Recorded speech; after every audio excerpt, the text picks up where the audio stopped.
Over the weekend, U.S. aid came under heavy scrutiny for alleged terror funding after U.S. Representative Scott Perry, during a congressional hearing, highlighted allegation that the agency during the administration of Presidents Barack Obama and Joe Biden inadvertently funded terrorist groups like Boko Haram, ISIS, and Al-Qaeda through its aid programs. Who gets some of that money? Does that name ring a bell to anybody in the room? Because your money, $697 million annually, plus the shipments of cash funds madrasas, ISIS, Al-Qaeda, Boko Haram, ISIS Khorasan, terrorist training camps. That's what it's funding. USAID spent $840 million in the last 20 years on Pakistan's education-related program. It includes $136 million to build 120 schools, of which there is zero evidence that any of them were built. Why would there be any evidence? The Inspector General can't get in to see them. But you know what? We doubled down and spent $20 million from USAID to create educational television programs for children unable to attend the physical school. Yeah, they can't attend it because it doesn't exist. You paid for it. Somebody else got the money. You are paying for terrorism. This has got to end. I yield, Mr. Chairman. So it's a big topic over the weekend. I know you guys discussed it with Professor Bolaji Akinjemi a little bit, but I'd love to highlight everything that's been going on with this story, because the allegations, as you know, highlights the misuse of aid that could support terrorism, sparking a debate on the oversight and impact of U.S.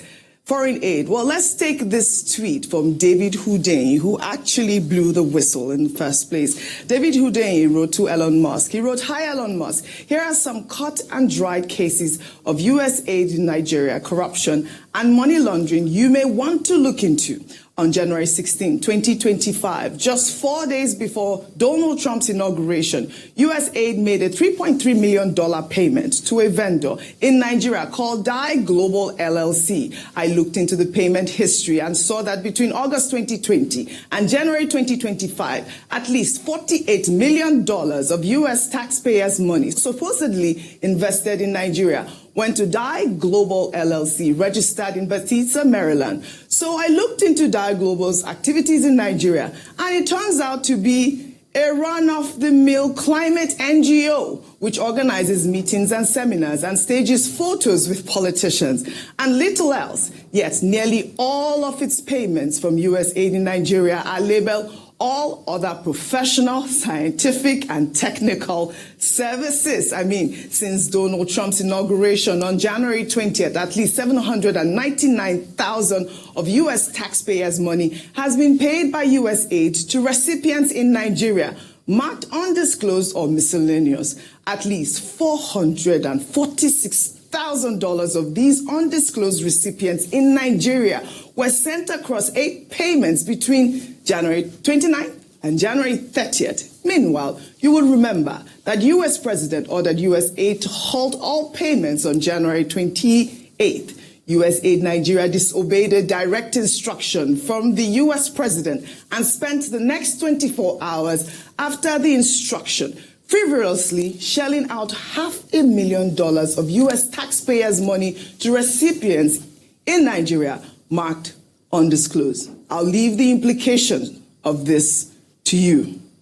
Well, David Houdain had also alleged that Barack Obama's government was responsible for unseating Goodluck Jonathan using Boko Haram and staging the Chibok girls kidnapped, sparking the hashtag Bring Back Our Girls movement. Well, the post quickly gained momentum, with some ex-users sharing Goodluck Jonathan's interview after he lost the election. The level of interference by the Obama's government was very overwhelming.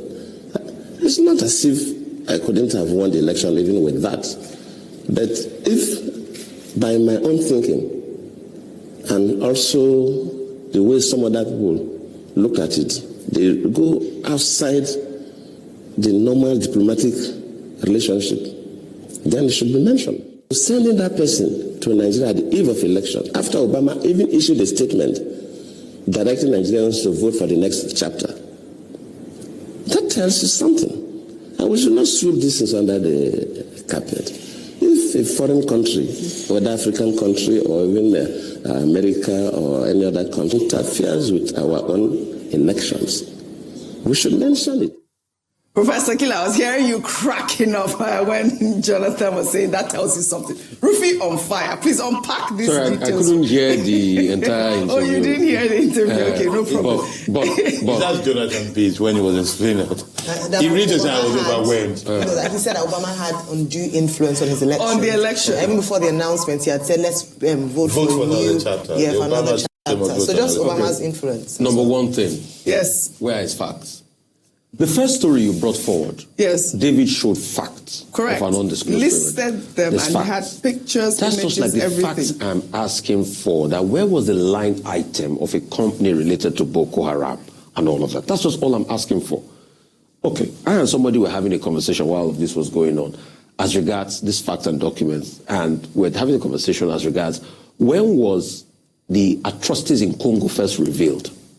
As at 1890s, a man called Morel had set up a newspaper out of Congo where he was revealing the atrocities. He used to work for the Elder Dempster line, and he discovered that the guns they were bringing in, they were bringing in guns from Belgium, and they were taking out minerals from Congo. As at 1890, the facts were there. The Lumumba files, there was a quick declassification of those files. As at the 60s, as at 64, we know those files. Where are the empirical files to be able to show that? They've posited all sorts of things by saying, they even said up to the extent that because David Axelrod worked for them, Tinubu and all of that, was that free? It was a service. Anybody employs an election manager. So them Tinubu using David Axelrod was a service and they paid for. Mm-hmm. They employ an election manager. So Jonathan saying, oh, it was because of this and all of that. They even linked it to the same-sex marriage bill and all of that. It was the National Assembly that passed that bill. So where are his facts? Because the part of his facts he did not also tell us is that the 2015 election, I can give you with empirical facts that is rigging that outweighed rigging. Do you have the facts here, Rufai? Oh, I'll give you the facts. Empirically. I'll give you the facts, and I've even enunciated them. Okay, really quickly. Rivers State election, for instance. How did the PDP get over 1 million votes in Rivers? Since we started using beavers, has anybody gotten 1.4 million votes? Kano election, for instance. How did the APC get over 1.5 million votes in Kano 2015 election? So everybody held their stronghold. Right. One passed the other one. All right. Those are facts based on the election reports. Because if they are not facts, the truth is, Nigerian population has increased since 2015. You have more voters on the election register now than it was in 2015. Mm-hmm. But why is it that all of a sudden the margin of win and the numbers have reduced tremendously? Questions. So let's stop deceiving ourselves. Like I told Dr. Abati the other day, until we get to the point that Mr. Jonathan will accept, and I think he has already accepted this, that in their election, he lost fair and square. No, you said they beat him. They beat him. There were many other factors.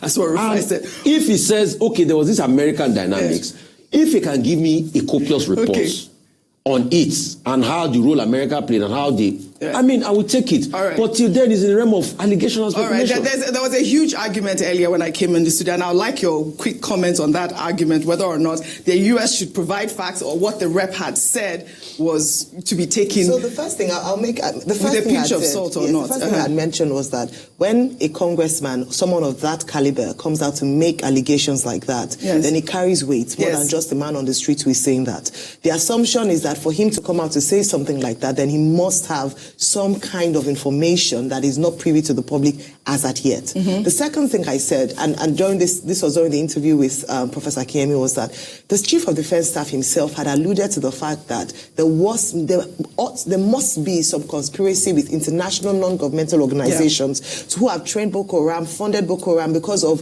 what they have received post getting some or arresting some of these Boko Haram insurgents, that they had foreign currencies on them. They seem to be quite sophisticated, so they must have international backing. That second. Yes. Now, with all of this coming together, the next thing I would expect the Nigerian state to do would be to investigate further. Simple. Don't forget that internally as well, we have people who are said to be saboteurs. They cannot work in isolation. They have people who they are colluding with if the allegation proves to be true. Right. There's not a lot we can do with America, as Professor Kemi said, but there's a lot we can do with our own internal saboteurs. Finally, on this point, while we're speaking, a girl who lost her brother, who was a soldier to Boko Haram, said that they found out that some of the soldiers within the camp were also complicit. They were used as well, and I want some of them would take a break just as they were about to come and attack.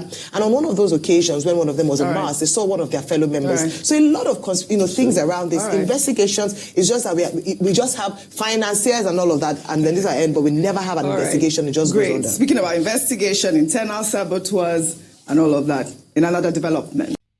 Mr. Rufai Oseni, what is going on? You know, guys, I wouldn't want to come too hard on Rufai because of the past good things he has always said.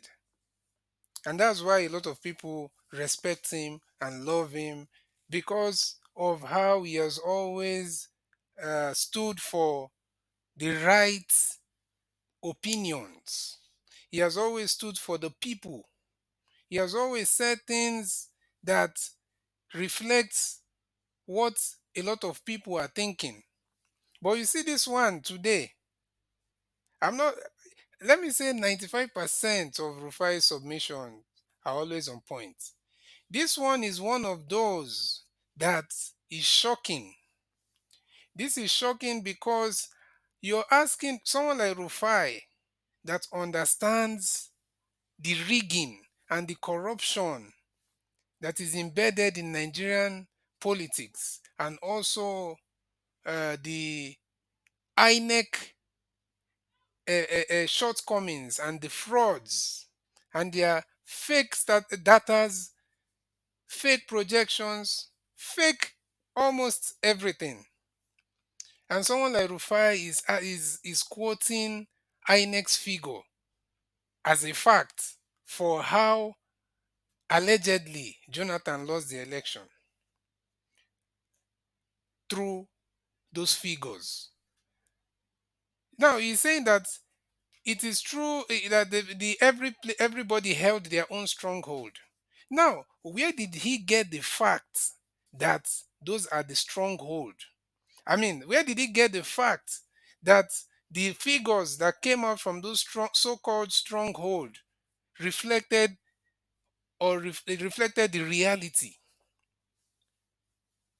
Where did you get the fact?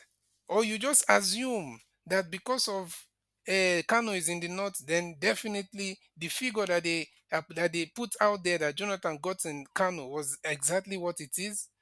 You cannot pick and choose when you say INEC is corrupt.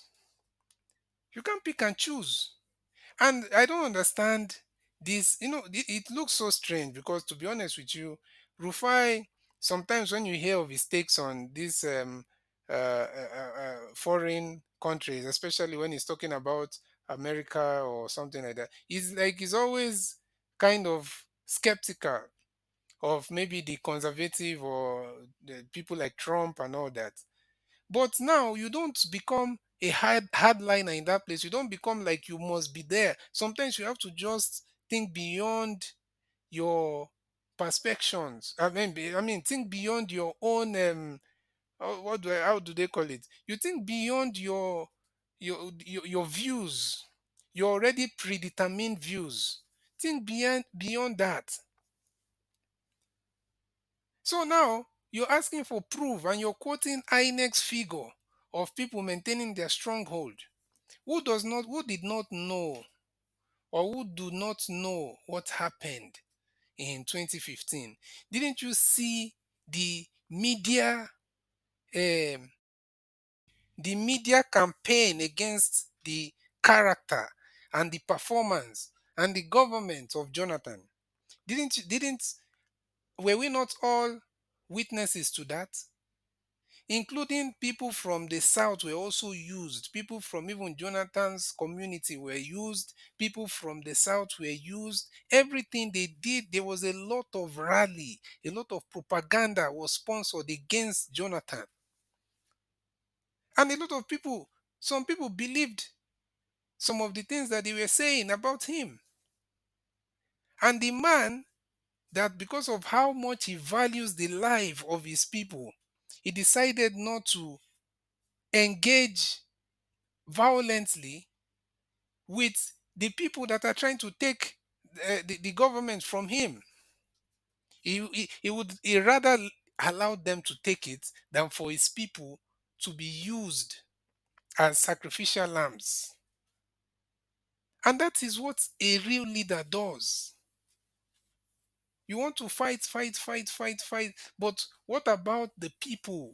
Is it worth it? Sometimes you put two and two together and say, is it worth it? That's a debate for another day, because some people might also argue that it would have been worth it.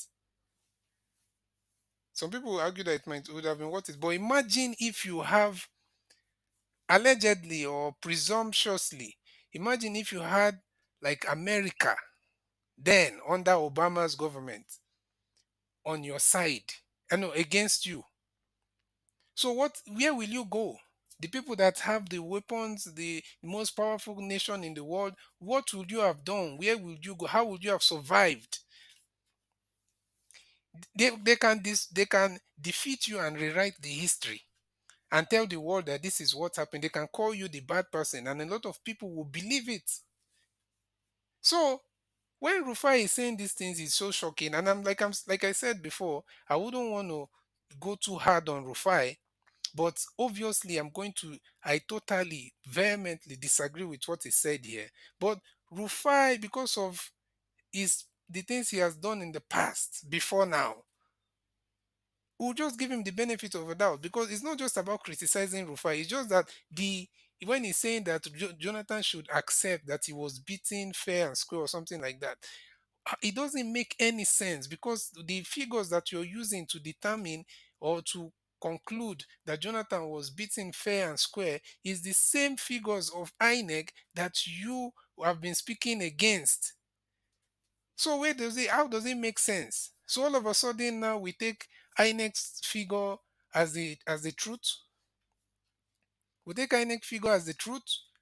The number of votes that they tell you that Jonathan had in Kano, Sokoto, wherever, all those places. So we should just accept that those are the exact number of votes that he had there. And Ayo was the Rufai of today. Ayo was the Rufai of today because Ayo fearlessly pointed out the ills. Look at the thing of what they said towards the end. The girl who said that there was proof of how people in the military, and Jonathan also said it then, that Boko Haram is in his government. Okay, how do you think Boko Haram have been able to survive all those time? Is Boko Haram stronger than Nigerian government? Then it's definitely something bigger than just people. It is, it's obvious. You don't even need anybody. That's why I'm just so. Some people say, "Why am I?" That's why I'm just so disappointed and just so disappointed in Rufai. You think that some people in the bush, if they are not being supported by any powerful external force, will be able to face Nigerian government, Nigerian military for many years, and they are still not defeated?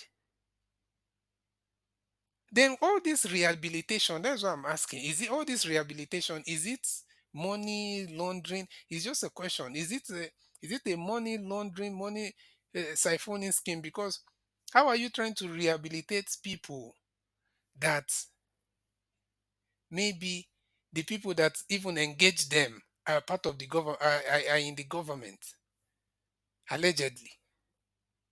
How are you trying to rehabilitate those people? So what exactly are they rehabilitating? It's quite unfortunate. It's so sad. And, we are saying all these things because of how much we love Nigeria. Nobody wants to see. If there's an online argument now, no matter how you feel about Nigeria, you're going to, as a Nigerian, or if there are some people trying to denigrate your country's name online, no matter how you feel about Nigeria, you'll probably write one comment there to oppose or challenge or just say something to uplift your nation. That's to show you that nobody truly hates Nigeria. No Nigerian truly hates Nigeria. But people are just the people that people don't want or are sick and tired of is the politicians, the corrupt politicians. Unfortunately, the corrupt ones are much more than the good ones in numbers. The corrupt politicians. And Rufai is there looking for proof, looking for fact, or what is this, a proof. So you think that America will decide that they want to tarnish the name of their country, especially in this Trump's America, where you know how much they're trying to, where you know how much they're America first and showing American strength in the world. So you think that somebody will just decide that, okay, now we want to discredit America because USAID is from America. It's not from another country. It's not from Canada. It's not from China. It's from America. So you think that they just want to speak for the sake of speaking? They just want to reduce the credibility of their organizations for nothing? You think you are more American than them? And they're telling you that one of our organization has been involved in these evils, this evil around the world. And you're saying, no, no, no, you can't say that. In their own organization. Ah, that's what one thing I don't just understand about Rufai is, and that's what I'm saying. Rufai, this one, Rufai, you have gotten it wrong.